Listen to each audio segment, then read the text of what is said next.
बिस्मिल्लाहिर्रहमानिर्रहीम। बड़ी बड़ी खबरें। इमरान खान साहब का इस्तीफ़ा देने के हवाले से स्टेटमेंट जो है वो आज फ्लैश हुआ टीवी पर, और उन्होंने कहा कि लूटी हुई दौलत अगर वापस कर दें अपोजिशन वाले तो मैं इस्तीफ़ा दे दूंगा। इस्तीफ़ा इमरान खान साहब देंगे या नहीं देंगे, अपोजिशन जो है लॉन्ग मार्च करेगी या नहीं करेगी, अपोजिशन ऐवानों से इस्तीफ़े देगी या नहीं देगी, ये ज़िमनी मामलात हो गए हैं। ज़िमनी मामलात क्यों हो गए हैं? इसलिए कि अवाम जो इस मुल्क में महंगाई की चक्की के अंदर पिस रहे हैं, वो आहिस्ता आहिस्ता तमाम स्टेक होल्डर्स जो इस मुल्क में मौजूद हैं उन पर अपना एतमाद खो चुके हैं। आप बात कर लीजिए जाके किसी भी शख्स से, वो आपको यही कहेगा कि हाथी के दांत दिखाने के और हैं और खाने के और हैं। अपोजिशन के ऊपर भी एतमाद नहीं रहा, हुकूमत के ऊपर भी एतमाद नहीं रहा। ये एतमाद कहाँ गया? ये एतमाद जो है, जो हुकूमत और अपोजिशन आपस में एक लंबा टेस्ट मैच खेल रही है, फ्रेंडली मैच खेल रही है, लगता है लोगों को, ये उसके नतीजे में एतमाद खो दिया है और लोगों की कुव्वत ख़रीद ख़त्म हो चुकी है। पे दर पे वार जो हुकूमत कर चुकी है, पेट्रोल की मद के अंदर, गैस की मद के अंदर, बिजली के नरखों की मद के अंदर, उसमें लोग जो है अब मज़ीद सांस लेने के भी काबिल नहीं है। जो लोग बिजनेस कर रहे थे, आप उनका हाल देख लें। जो लोग छोटे बिजनेसेस कर रहे थे उनका आप हाल देख लें, और नौकरी पेशा लोगों की आप बात मत पूछें कि उनके ऊपर क्या गुजर रही है। जिन लोगों की नौकरियां जा चुकी हैं उनके लिए कुछ भी नहीं किया गया है। वो लोग जो हैं ऐसी जिंदगी बसर कर रहे हैं जो ना जीतों में जीने वालों में आती है और ना ही मरने वालों में आती है। और ऐसे में अपोजिशन और हुकूमत जो है अवाम को पेट भरने के लिए खाली खूली स्टेटमेंट्स ही दे रहे हैं। इमरान खान साहब का आज ये कहना कि मैं इस्तीफ़ा दे दूंगा अगर अपोजिशन जो है वो आसिफ अली जरदारी, नवाज शरीफ साहब और फजल रहमान साहब ने जो पैसे खाए हैं वो वापस कर दें, माने कोई नहीं रखता है। एक और एफर्ट लगती है कि आप लोगों को जो है ट्रक की बत्ती के पीछे लगा के रखें। देखिए, जो इमरान खान साहब ने लोगों को देना है वो ये स्टेटमेंट्स नहीं देनी है। इमरान खान ने लोगों को जो वादे किए थे करप्शन करने के हवाले से कि हम ख़त्म कर देंगे, रोज़गार फराहम करेंगे, छत मुहैया करेंगे, लेकिन अभी तक जो नज़र आ रहा है वो छत खींचने के हवाले से ही बातें हो रही हैं। दूसरी तरफ अगर आप अपोजिशन के तरह मामलात पर नज़र दौड़ाएं तो आपको पता चलता है कि एक पेज के ऊपर जो बात कर रहे थे आज वो उस सफ़े की तलाश में नज़र आते हैं। 4 तारीख को उन्होंने अपनी मीटिंग रखी हुई है जिसमें 2-3 अहम मामलात जो हैं वो ज़ेरे गौर आने हैं। एक तो अहम मामला जो है वो पाकिस्तान पीपल्स पार्टी लेकर आई हुई है जिसका ताल्लुक तहरीक अदम एतमाद के हवाले से है, जिस पर पाकिस्तान मुस्लिम लीग नून को बहुत शक व शुबहात हैं। क्या ये बेल मंडे चढ़ सकेगी? सबसे पहला सवाल ये है। तो जो आप अगर नज़र दौड़ा के देखें हुकूमत के इत्तेहादियों पर और हुकूमत पर, तो आपको पता चलेगा कि ये लोग जो हैं अभी आपस में बेशक इख्तलाफात इनके हों, पंजाब के अंदर चौधरी बरादरान जो हैं वो बेशक सियासत कर रहे हों, हुकूमत के ऊपर जोर डाल रहे हों, बुज़दार साहब के ऊपर जोर डाल रहे हों, लेकिन वो बैठे हुकूमत में ही हुए हैं। और ये वो उस इस्टेब्लिशमेंट का हिस्सा है जिस इस्टेब्लिशमेंट के बारे में मौलाना फजल रहमान साहब ने बात की कि हम तो इस्टेब्लिशमेंट के खिलाफ नहीं हैं। हम तो सिर्फ ये सवाल कर रहे हैं कि इमरान खान साहब जो हैं वो हुकूमत जो है में लाए गए और हुकूमत में धांधली की वजह से लेकर आए रहे।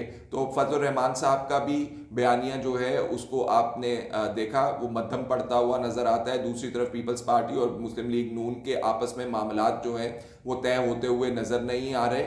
और जो बात हम कर रहे हैं तहरीक अदम एतमाद की, बहुत अहम बात है, क्योंकि पीपल्स पार्टी को, मुस्लिम लीग नून को और तमाम जो सियासी जमातें हैं या सियासत करने वाले लोग हैं उन्हें ये मालूम है कि जो इत्तेहादी इस वक्त पाकिस्तान तहरीक इंसाफ के साथ मौजूद हैं वो टस से मस नहीं होने जा रहे। इसलिए जब तक आपके पास ऐवान के अंदर अददी अक्सरियत ना हो तो तहरीक अदम एतमाद की जो आप मूव की बात कर रहे हैं वो खाली खूली बात कर रहे हैं। आप जो ध्यान है वो बटाने की बात कर रहे हैं, या तो आप लॉन्ग मार्च में शामिल नहीं होना चाहते हैं। और इस्तीफों के हवाले से पाकिस्तान पीपल्स पार्टी पहले वजाहत कर चुकी है कि हम इस्तीफे नहीं देंगे। तो जो मरियम नवाज साहिबा कह रही हैं कि इस्तीफे दे दिए जाएंगे और उसकी तारीख मुकर्रर की जाएगी, वो भी बात जो है कंप्लीट होती हुई नजर नहीं आ रही। और इस जो मीटिंग होगी ऑपोजिशन की 4 तारीख को, इसके अंदर क्या लॉन्ग मार्च के ऊपर इत्तफाक किया जाएगा कि लॉन्ग मार्च ही कर लें, इसके ऊपर इत्तफाक डेवलप किया जाएगा, क्योंकि बाकी 2 मामलात के ऊपर तो कंसेंसस डेवलप होता हुआ नहीं आता।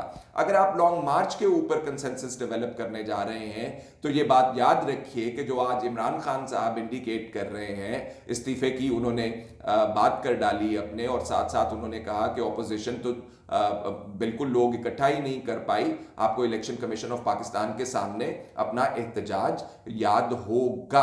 तो अगर आप लॉन्ग मार्च करने चल पड़े तो लोग जो हैं पहले ही मायूस हैं, पहले ही ऑपोजिशन जो आपस में मुख्तलिफ धड़ों के अंदर बटी हुई नजर आ रही है, उसकी वजह से एतमाद का फुकदान है बहुत ज्यादा इस वक्त। इस सूरत हाल में अगर आप लॉन्ग मार्च करने के लिए जाएंगे तो क्या नंबर 1 आप लोगों को इकट्ठा कर पाएंगे, नंबर 2 क्या आप तमाम सियासी पार्टियों को साथ लेकर चल रहे होंगे, और सबसे अहम बात नंबर 3 कि आप इस लॉन्ग मार्च से क्या मकसद हासिल करना चाहते हैं। हमने इमरान खान साहब की लॉन्ग मार्चेस और धरने जो हैं बहुत करीब से देखे हैं, बहुत अंदर से देखे हैं, और हमें मालूम है कि इससे हुकूमत जो है मियां नवाज शरीफ साहब की वो नहीं गई थी, वो और मामलात थे।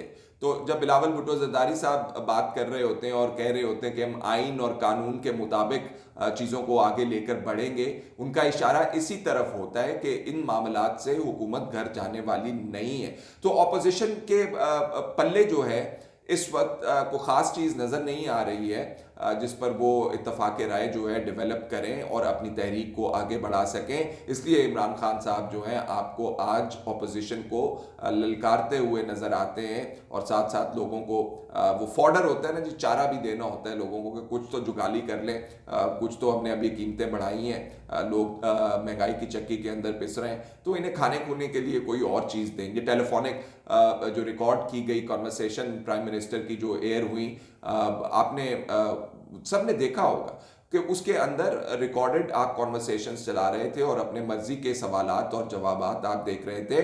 इससे लोगों के पेट नहीं भरते, और आप जब पेट भरने के मामलात की बात करते हैं तो आपको टैक्स कलेक्शन के हवाले से जो अपने अहदाफ हैं वो पूरे करने थे आपने, वो आपसे नहीं हो चुके।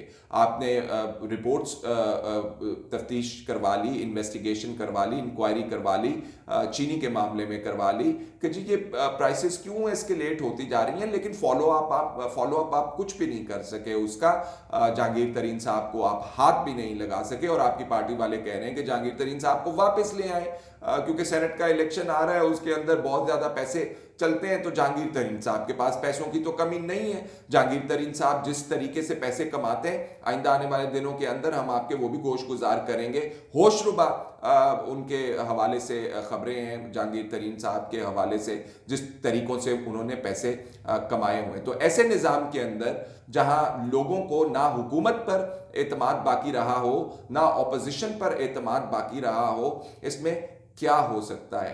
आप खाली खूली नारे, खाली खूली बातें करते रहें, और ऐसा ना रहे कि आपके पाँव के नीचे से जब जमीन सरके तो ना ऑपोजिशन के पल्ले कुछ आए और ना ही हुकूमत के पल्ले। आज इतना ही। फैसल शकील को इजाजत दीजिए। अल्लाह हाफिज।